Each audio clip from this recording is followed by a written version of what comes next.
Good morning सभी भाई बहन को जय मसीह की। आइए हम आज के दिन की शुरुआत परमेश्वर के एक महत्वपूर्ण वचन से करते हैं। वचन है नीति वचन 31 का 30। यहाँ इस तरह लिखा हुआ है, शोभा तो झूठी और सुंदरता व्यर्थ है, परंतु जो स्त्री यहोवा का भय मानती है उसकी प्रशंसा की जाएगी। आगे 31 में लिखा है, उसके हाथों के परिश्रम का फल उसे दो और उसके कार्यों में सभा में उसकी प्रशंसा होगी।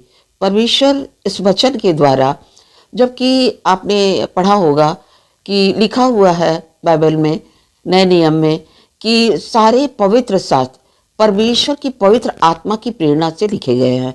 सुलेमान एक राजा था और बहुत छोटी उम्र में जब वह राजा बना तो उसने परमेश्वर से बुद्धि मांगी, और बुद्धि मांगने के बाद हम देखते हैं कि सुलेमान इतना बुद्धिमान हो गया कि, जबकि हम जानते हैं कि सुलेमान एक बहुत ही अच्छा और न्यायी राजा था। सुलेमान ने यह पुस्तक नीति वचन जो लिखा है, इसमें हमारे व्यवहारिक जीवन के ज्ञान के बारे में, रिश्ते के बारे में ज़्यादा बताया गया है। सुलेमान जिसके पास इतनी रानियां थी और रानियां सब सुंदर थी। आपको पता है कि रानियां उस समय सुंदर हुआ करती थी और सुंदर लड़कियों से ही राजा शादी करता था। तो इस तरह हम देखते हैं जिस सुंदरता के बीच में सुलेमान 24 घंटे रहता था, जिन सुंदरियों के साथ, रानियों के साथ रहता था, उसकी बहुत सारी रानियां थी और सभी सुंदर थी। तो हम देखते हैं वह सुलेमान इस बात को कैसे लिखता है कि शोभा तो झूठी है, सुंदरता व्यर्थ है। सुंदरता के बीच में रहने वाला सुंदरता को व्यर्थ क्यों कह रहा है? शोभा यानी संसार में हमारे जो सम्मानित जो पद होते हैं, हम बड़े ऊंचे से ऊंचे पद पर हैं, वो एक दिन हम बहुत शोभायमान होते हैं, मगर एक दिन हम रिटायर हो जाते हैं, फिर हमें कोई नहीं नमस्ते करता और सारी शोभा खत्म हो जाती है। उसी तरह सुंदरता को सुलेमान कहता है व्यर्थ है। सुंदरता को उसने व्यर्थ क्यों कहा? क्योंकि यदि स्त्री जिसे परमेश्वर ने बनाया था अपने हाथों से, अपनी स्वरूप और समानता में, अगर वह परमेश्वर के भय में नहीं चलती, वो परमेश्वर के भय को नहीं मानती, वह मनमानी कपड़े पहनना, मनमानी किसी से बात करना, बड़े छोटे रिश्तों की कद्र को न जानना, क्योंकि यहाँ रिश्तों और व्यवहार के बारे में ही बताया गया, यहाँ पत्नी के बारे में बताया जा रहा है।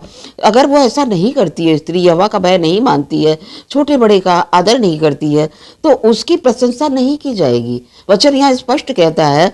सुलेमान ने लिखा, बहुत बुद्धिमान था। सुलेमान ने सबसे शुरू में ही वचन 1 के साथ में ही लिख दिया कि परमेश्वर का भय मानना ही बुद्धि का मूल है। बुद्धि का मूल क्या है? परमेश्वर का भय मानना, कि रिश्ते कैसे होने चाहिए। हम बहुत सुंदर दिखते हैं, रिश्ता इस पर नहीं टिकता। हम कैसा किसके साथ व्यवहार करते हैं, कैसा उसके साथ हमारा बिहेवियर है, रिश्ता इस बात पर टिकता है। क्योंकि यहाँ लिखा हुआ है, जब स्त्री यहोवा का भय मानेगी, जब परमेश्वर का भय किसी भी स्त्री के मन में रहेगा, तो कभी भी गलत बात किसी को नहीं बोलेगी, हर बड़े को आदर देगी, हर छोटे से प्यार करेगी। स्त्री को तो वैसे भी ममतामयी, दयामयी आदि नामों से बुलाया जाता है। तो इस तरह हम देखते हैं कि जो स्वरूप परमेश्वर ने समानता बनाई थी, वह स्वरूप आज दिन प्रतिदिन बिगड़ता जा रहा है। तो हमें इस बात पर ध्यान देना है कि ईश्वर हमारे रूप की नहीं, मगर हमारे चाल चलन की बड़ाई करे, यह भय हमारे अंदर होना चाहिए। और हम इस वचन के द्वारा यह सीखते हैं कि हम सभी स्त्रियों को संयम में रहना है और परमेश्वर के भय में चलना है। परमेश्वर इस वचन के द्वारा आप सभी बहनों को बहुतायत से आशीष दे। सबको जय मसीह।